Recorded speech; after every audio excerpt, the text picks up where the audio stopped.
பத்ராலேக்கா, என்ன சமையல் வேலை ஆயிட்டு இருக்குதாட்டுங்குது? வா பத்மினி. ஆமா, நேரத்தோட சோறாக்குற வேலையை முடிச்சா தானே அப்புறம் தோட்டத்துக்கு போக முடியும். அங்கேயும் வேலை கிடக்குல்ல, அதான் கம்மஞ்சோறு தான் ஆக்கி வச்சுட்டு போனோமா, மதியானத்துக்கு கரைச்சி கூட கொஞ்சம் நீராரமாக குடிச்சிக்கலாம். அதுதான் நல்லா இருக்கும். நம்ம கையில் என்னது குழம்பாட்டம் எடுத்துகிட்டு வந்துக்கிற? ஆமாக்கா, குழம்பு தான்.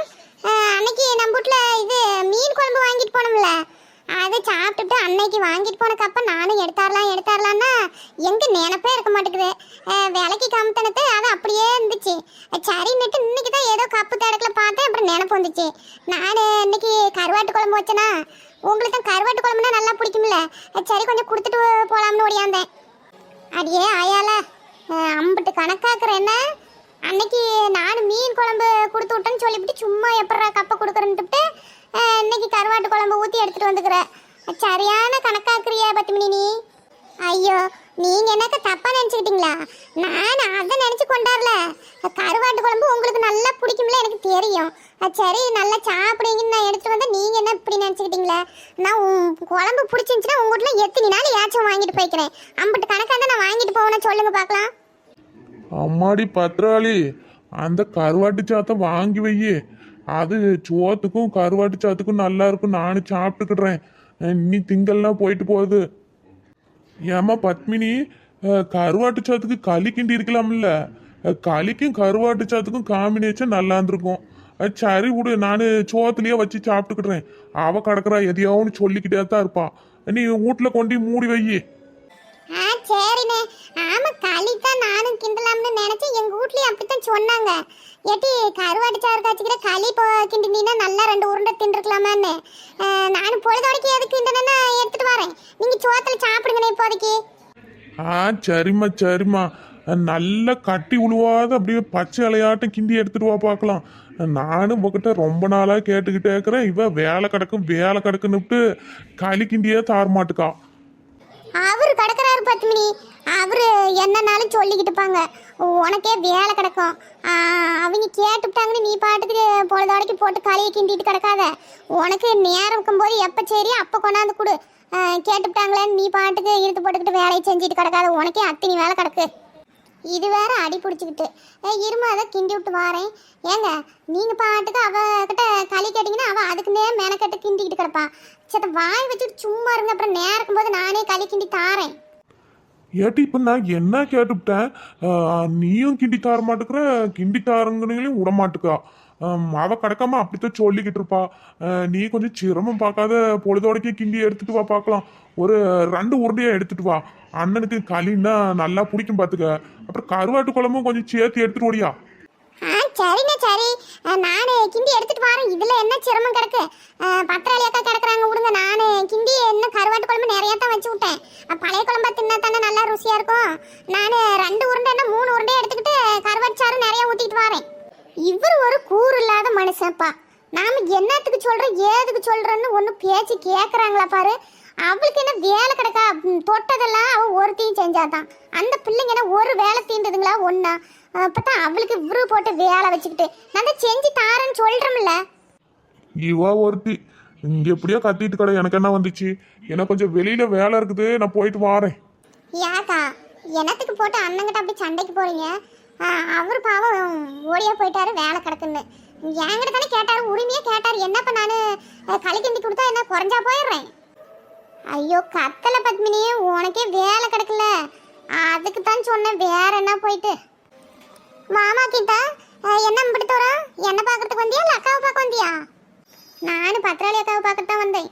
உங்களை பார்க்கறதா தான் நான் அங்கெல்லாம் உங்கள் வீட்டுக்கு வந்திருப்பேன். இது நம்ம பத்திராளி அக்கா தோட்டத்தில் கத்திரிக்காய் இருக்கும்ல, அது 4-5 காய் பறிச்சுட்டு போய் பருப்பில் போடலாம்னு கேட்டுட்டு வந்தேன். ஏன் கீதா, அந்த 4-5 காய் பிக்கிறதுக்கு என்கிட்ட கேட்கணுமா என்ன?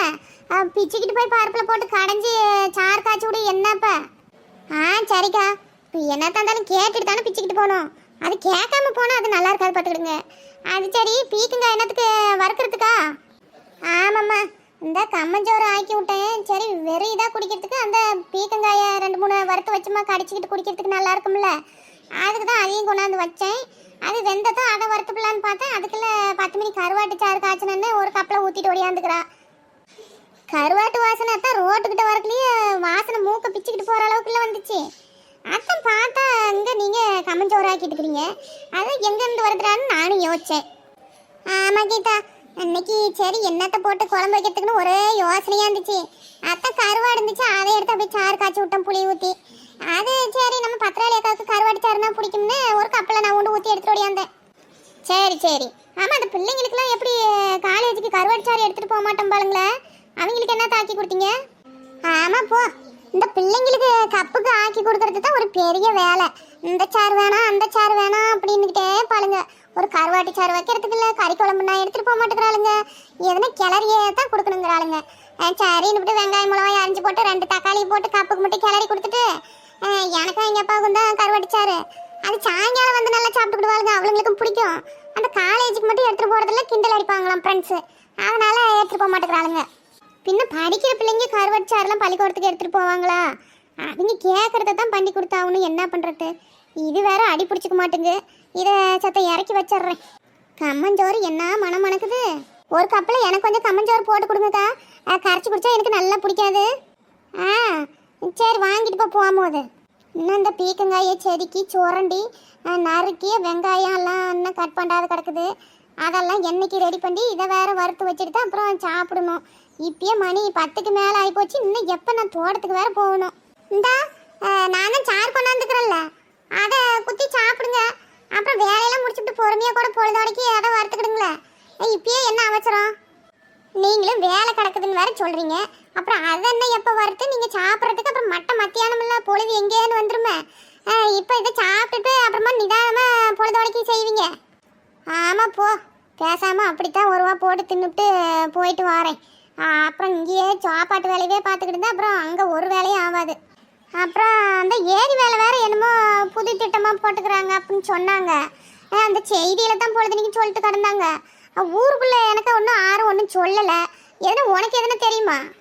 ஆமாம், முன்னிலாம் 100 நாள் வேலை தானே, இப்போ வந்து 125 நாளாக பண்ணிக்கிறாங்க அப்படின்னு சொல்லிக்கிட்டாங்க. இன்னும் 6 போய்க்கிறாங்களா என்னமோ தெரியல. இந்த வாரத்துலேருந்து ஆரம்பிக்கிறாங்கன்னு தான் சொன்னாங்க. நானும் இன்னும் போகலை, அடுத்த வாரத்துல தாங்க போகணும். அது இன்னும் நம்பூருக்குலாம் அது இன்னும் ஆரம்பிக்கலையாட்டுங்குது.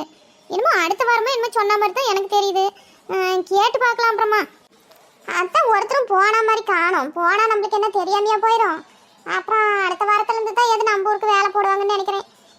அப்படி தான் போய்க்கிடணும். அப்படிலேருந்தே போனால் தான் அப்புறம் சேர்த்துவாங்க, இல்லைன்னா நம்மளுக்கு வேலை இல்லைன்னு சொல்லிவிடுவாங்க. மொதல் வாரத்துலேயே போய் ஒரு அட்டண்டன்ஸை போட்டு விட்டு வந்துடணும். சரி, நீங்களும் தோட்டத்துக்கு போகிறீங்க, சாப்பிட்டுட்டு அப்புறமா வேலை தான் பாருங்கள். எனக்கும் வேலை கிடக்கு. நானும் வந்து இப்போ ரொம்ப நேரம் ஆகிப்போச்சு. நானும் வீட்டுக்கு போகிறேன். அப்புறம் ஏது நேரம் தான் மதியானத்துக்கு மேலே வரேன். சரி பத்மினி, அப்படித்தான் வா. சரிக்கா, இந்தாங்க வந்து குழம்பு வாங்கிக்கிடுங்க. இந்த தென்னை மட்டையை ஒன்று இழுத்துட்டு போகணும் கையோட, அடுப்பு கிடுப்பு பற்ற வைக்கிறதுக்கு ஆகும்.